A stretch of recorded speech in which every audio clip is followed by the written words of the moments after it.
Praise the Lord. ഉൽപ്പത്തി പുസ്തകം 40-ാം അധ്യായം 1 മുതൽ 23 വരെയുള്ള വേദഭാഗങ്ങൾ. അനന്തരം മിസ്രയീം രാജാവിൻ്റെ പാനപാത്രവാഹകനും അപ്പക്കാരനും മിസ്രയീം രാജാവായ തങ്ങളുടെ യജമാനനോട് കുറ്റം ചെയ്തു. ഫറവോൻ പാനപാത്രവാഹകന്മാരുടെ പ്രമാണിയും അപ്പക്കാരുടെ പ്രമാണിയുമായ തൻ്റെ 2 ഉദ്യോഗസ്ഥന്മാരോട് കോപിച്ചു. അവരെ അകമ്പടി നായകൻ്റെ വീട്ടിൽ യോസേഫ് ബദ്ധനായി കിടന്ന കാരാഗൃഹത്തിലാക്കി. അകമ്പടി നായകൻ അവരെ യോസേഫിൻ്റെ പക്കൽ ഏൽപ്പിച്ചു. അവൻ അവർക്ക് ശുശ്രൂഷ ചെയ്തു. അവർ കുറേ കാലം തടവിൽ കിടന്നു. മിസ്രയീം രാജാവിൻ്റെ പാനപാത്രവാഹകനും അപ്പക്കാരനും ഇങ്ങനെ കാരാഗൃഹത്തിൽ ബദ്ധന്മാരായിരുന്ന 2 പേരും ഒരു രാത്രിയിൽ തന്നെ വെവ്വേറെ അർത്ഥമുള്ള ഓരോ സ്വപ്നം കണ്ടു. രാവിലെ യോസേഫ് അവരുടെ അടുക്കൽ വന്ന് നോക്കിയപ്പോൾ അവർ വിഷാദിച്ചിരിക്കുന്നത് കണ്ടു. അവൻ യജമാനൻ്റെ വീട്ടിൽ തന്നോടുകൂടെ തടവിൽ കിടക്കുന്നവരായ ഫറവോൻ്റെ ഉദ്യോഗസ്ഥന്മാരോട്, നിങ്ങൾ ഇന്ന് വിഷാദഭാവത്തോടെ ഇരിക്കുന്നത് എന്ത് എന്ന് ചോദിച്ചു. അവർ അവനോട്, ഞങ്ങൾ സ്വപ്നം കണ്ടു, വ്യാഖ്യാനിച്ചു തരുവാൻ ആരുമില്ല എന്ന് പറഞ്ഞു.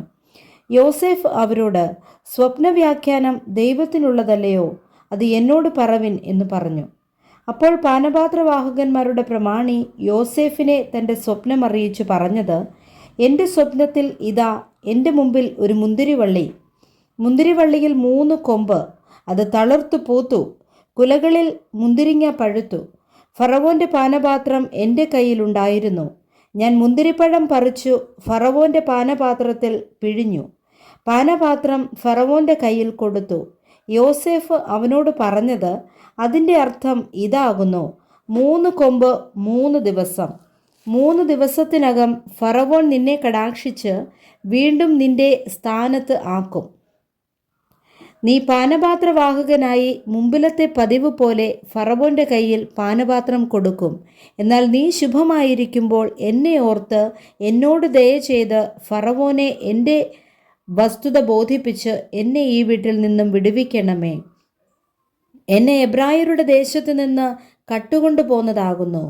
ഈ കുണ്ടറയിൽ എന്നെ ഇടേണ്ടതിന് ഞാൻ ഇവിടെയും യാതൊന്നും ചെയ്തിട്ടില്ല. അർത്ഥം നല്ലതെന്ന് അപ്പക്കാരുടെ പ്രമാണി കണ്ടിട്ട് യോസേഫിനോട്, ഞാനും സ്വപ്നത്തിൽ എൻ്റെ തലയിൽ വെളുത്ത അപ്പമുള്ള 3 കുട്ട കണ്ടു. മേലത്തെ കുട്ടയിൽ ഫറവോൻ്റെ വക അപ്പത്തരങ്ങളൊക്കെയും ഉണ്ടായിരുന്നു. പക്ഷികൾ എൻ്റെ തലയിലെ കുട്ടയിൽ നിന്ന് അവയെ തിന്നുകളഞ്ഞു എന്ന് പറഞ്ഞു. അതിന് യോസേഫ്, അതിൻ്റെ അർത്ഥം ഇതാകുന്നു, 3 കുട്ട 3 ദിവസം. 3 ദിവസത്തിനകം ഫറവോൻ നിന്റെ തല വെട്ടി നിന്നെ ഒരു മരത്തിന്മേൽ തൂക്കും. പക്ഷികൾ നിന്റെ മാംസം തിന്നുകളയുമെന്ന് ഉത്തരം പറഞ്ഞു. 3-ാം നാളിൽ ഫറവോൻ്റെ തിരുനാളിൽ അവൻ തൻ്റെ സകല ദാസന്മാർക്കും ഒരു വിരുന്ന് കഴിച്ചു. തൻ്റെ ദാസന്മാരുടെ മധ്യേ പാനപാത്രവാഹകന്മാരുടെ പ്രമാണിയെയും അപ്പക്കാരുടെ പ്രമാണിയെയും ഓർത്തു. പാനപാത്രവാഹകന്മാരുടെ പ്രമാണിയെ ഫറവോൻ്റെ കയ്യിൽ പാനപാത്രം കൊടുക്കേണ്ടതിന് വീണ്ടും അവൻ്റെ സ്ഥാനത്താക്കി. അപ്പക്കാരുടെ പ്രമാണിയെയോ അവൻ തൂക്കിച്ചു. യോസേഫ് അർത്ഥം പറഞ്ഞതുപോലെ തന്നെ. എങ്കിലും പാനപാത്രവാഹകന്മാരുടെ പ്രമാണി യോസേഫിനെ ഓർക്കാതെ അവനെ മറന്നു കളഞ്ഞു. Praise the Lord. വായിച്ച തിരുവചനങ്ങളാൽ കർത്താവ് നമ്മളെ ധാരാളമായി അനുഗ്രഹിക്കട്ടെ. ആമേൻ.